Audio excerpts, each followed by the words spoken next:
तो निवेदन आप लोगों के मध्य में कर दूं, जो कह रहे हैं जीवन में कुछ भी करो, जीवन एक बार मिला नहीं, किसी के कर्जदार होकर के मत जियो। भगवान ने ये जो जीवन हमें दिया है, हम इसे लगाएं पवित्र कार्यों में। मेरी आंखें पवित्र कार्यों में लगे, मेरे कान पवित्र कार्यों में लगे, मेरी वाणी पवित्र कार्यों में लगे, ताकि परमात्मा के कर्ज से हम मुक्त हो सके। इसलिए कहा प्रातः काल उस भगवान का ध्यान जरूर करो। क्यों करो?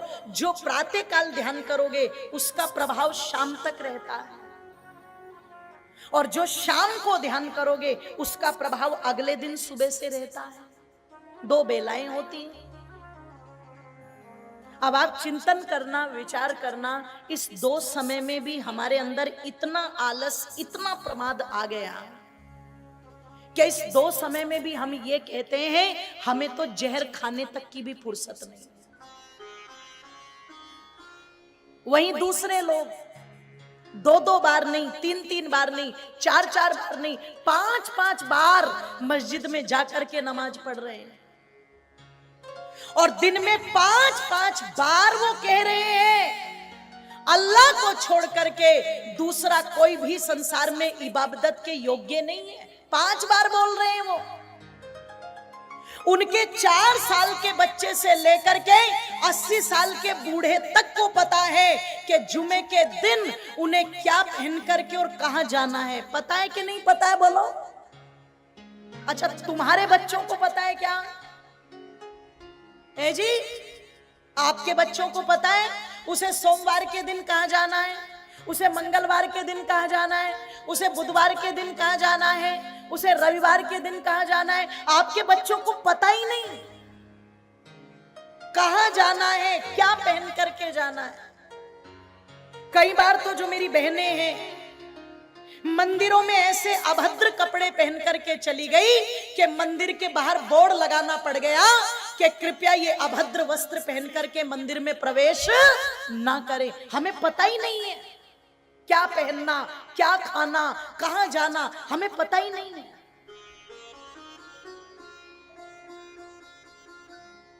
क्यों? ये बातों की चर्चा हमारे घर में होती नहीं। धीरे धीरे हमारे घरों से ये चीजें निकलती जा रही है, और अगर कोई चर्चा करने भी लग जाता है तो आज की युवा पीढ़ी क्या कहती है? It is a completely boring subject for me. ये विषय मेरे लिए है ही नहीं। भगवान को तो जाके बुढ़ापे में देखेंगे। अच्छा, भगवान को बुढ़ापे में तुम देखोगे या भगवान बुढ़ापे में तुम्हें देखेगा? बोलो। वो तुम्हें ही देख लेगा, किसकी टिकट काटनी और किसे छोड़ना है। अभी ये चर्चा हमने बंद कर दी, इसलिए आपकी युवा पीढ़ी का इससे कोई जुड़ाव नहीं रह गया। आप खुद देख लो, ज्यादातर जिस समय धार्मिक कथाएं होती हैं तो कथाओं में संख्या किनकी मिलेगी? पुरुषों को देखो तो बुजुर्ग ज्यादा मिलेंगे, महिलाओं को देखो तो वहां बुजुर्ग ज्यादा मिलेंगे। युवा पीढ़ी तो नहीं आ रही ना। और जो युवा पीढ़ी यहां नहीं आ रही है, इसका मतलब वो कहीं ना कहीं तो, जोर से बोलो, जा रही है कि नहीं जा रही है? अगर वो यहां नहीं आ रही है, वो भगवान की चर्चा में नहीं आ रही, वो धर्म की चर्चा में नहीं आ रही है, अगर वो अध्यात्म की चर्चा में नहीं आ रही है, तो वो कहीं ना कहीं तो जरूर जा रही है। आप देखो कि वो कहां जा रही है। तो मैं बता दूं, जहां पर कोई क्लब बना हुआ होगा वहां जाकर के देखो, युवाओं की भीड़ मिलेगी। जहां शराब के ठेके बने हुए वहां जाकर के देखो, युवाओं की भीड़ मिलेगी। जहां जुए के अड्डे बने हुए वहां जाकर के देखो, युवाओं की भीड़ मिलेगी। जहां मंच पर आकर के कोई गंदा नाच हो रहा है, अश्लील नाच हो रहा है, तुम्हारे युवाओं की भीड़ वहां मिलेगी। अरे दूसरे लोग कहते हैं हिंदुओं के बच्चों का जेनोसाइड हो रहा है, इनका धर्म परिवर्तन कराया जा रहा है। मैं कहती हूं परिवर्तन करने की जरूरत ही नहीं है, तुम्हारे वाले तो पहले से ही परिवर्तित हैं। तुम्हारे वाले तो वो फूस बन चुके हैं जिन्हें केवल और केवल थोड़ी सी चिंगारी दिखाने की आवश्यकता है, और जहां चिंगारी दिखाई तुम्हारे वाले तुरंत एकदम धू धू करके जलने लगेंगे। ध्यान रखिएगा और बुरा मत मानना। आज अगर बच्चों के अंदर, युवा पीढ़ी के अंदर ये भाव नहीं जागे तो इसमें दोषी कौन? आप तो किसान बैठे हो ना, जितने भी पगड़ी वाले हैं मुझे लगता है सभी किसान ही हैं। सभी है ना किसान? हाथ उठा दीजिए एक बार। धन्यवाद।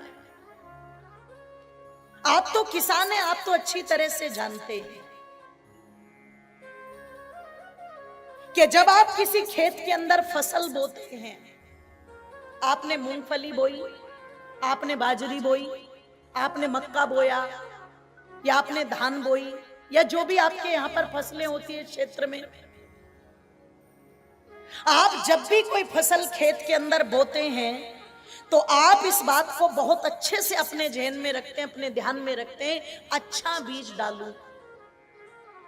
अगर बीज अच्छा होगा तो फसल भी, जोर से बोलो, अच्छी हो। अगर बीज की नस्ल अच्छी नहीं है तो कभी फसल भी अच्छी होने वाली। आप चिंतन करना, जब खेत में फसल बोते समय इतने सावधान हो कि मैं बीज की नस्ल को अच्छा रखूं ताकि फसल अच्छी हो, तो चिंतन करना ये आज आपके जो घर परिवारों में आपकी संतान रूपी फसल है, अगर इस फसल के निर्माण में भी भूमिका है तो वो माता पिता रूपी नस्ल की भूमिका है। ये नस्ल बिगड़ी हुई है इसलिए फसल बिगड़ रही है। अगर ये नस्ल सुधर जाए तो फसलें तो अपने आप सुधर जाएगी। दोष इस नस्ल का है, जिस नस्ल को अपने बच्चों को ये कहना था कि चल कृष्ण की तरह गौ माता को लेकर के उसे चरा करके आ, वो गौ माता की जगह उसके हाथ में कुत्ता पकड़ा दिया, उसके हाथ में कुत्ता दे दिया। अब उसे गौ माता को टहलाने में, गौ माता को चराने में कोई रुचि, जोर से बोलो, नहीं है।